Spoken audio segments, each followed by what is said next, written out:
নেতার মৃত্যুতে আরও লৌহ কঠিন হয়ে উঠেছে ইরান, যেন নরকের দুয়ার খুলে দিয়েছে। মধ্যপ্রাচ্যের সবগুলো দেশে আঘাত হেনেছে ইরান। এর বাইরে প্রথমবারের মতো ইউরোপের দেশেও ছুটে গেছে ইরানের শক্তিশালী মিসাইলের বহর। সেখানে অবস্থান করছিল হাজার হাজার পশ্চিমা সেনা। ইরান এখন ক্ষিপ্ত সিংহের মতো একের পর এক আঘাত হানছে শত্রুর ডেরায়।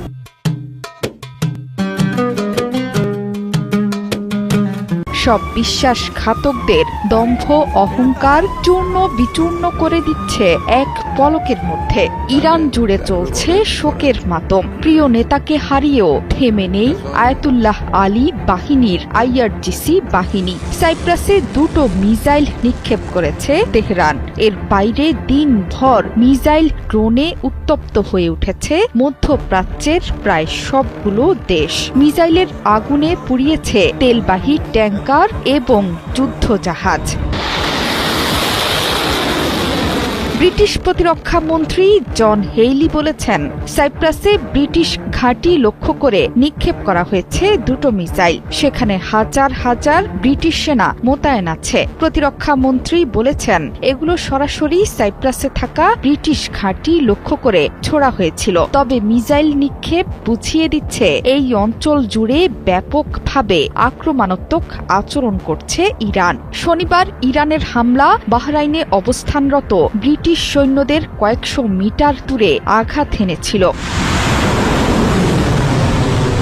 বর্তমানে বন্ধ আছে ইরানের নিয়ন্ত্রণে থাকা সবচেয়ে গুরুত্বপূর্ণ জলপথ হরমুজ প্রণালী। ভারত মহাসাগর দিয়ে জ্বালানি নিয়ে যাওয়ার সময়ে স্কাইলাইট নামে একটি তেলবাহী ট্যাঙ্কারে হামলা হয়েছে। পালাউইয়ের পতাকাবাহী ওই জাহাজ লক্ষ্য করে আক্রমণ চালায় তেহরান। হামলায় আহত হয়েছে 4 জন।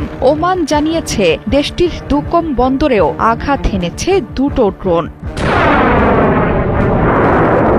ইরানের বিপ্লবী গার্ড বাহিনী আইআরজিসি জানিয়েছে, অপারেশন ক্রু প্রমিসের 5ম ধাপে দুবাইয়ের জেবেল আলীতে মার্কিন নৌযানগুলোর জন্য গোলাবারুদ বহন করা একটি জাহাজে আঘাত হেনেছে ইরানের 4টি ড্রোন। বিস্ফোরণ এবং ক্ষয়ক্ষতির ঘটনায় পুরোপুরি অকার্যকর হয়ে গেছে জাহাজটি।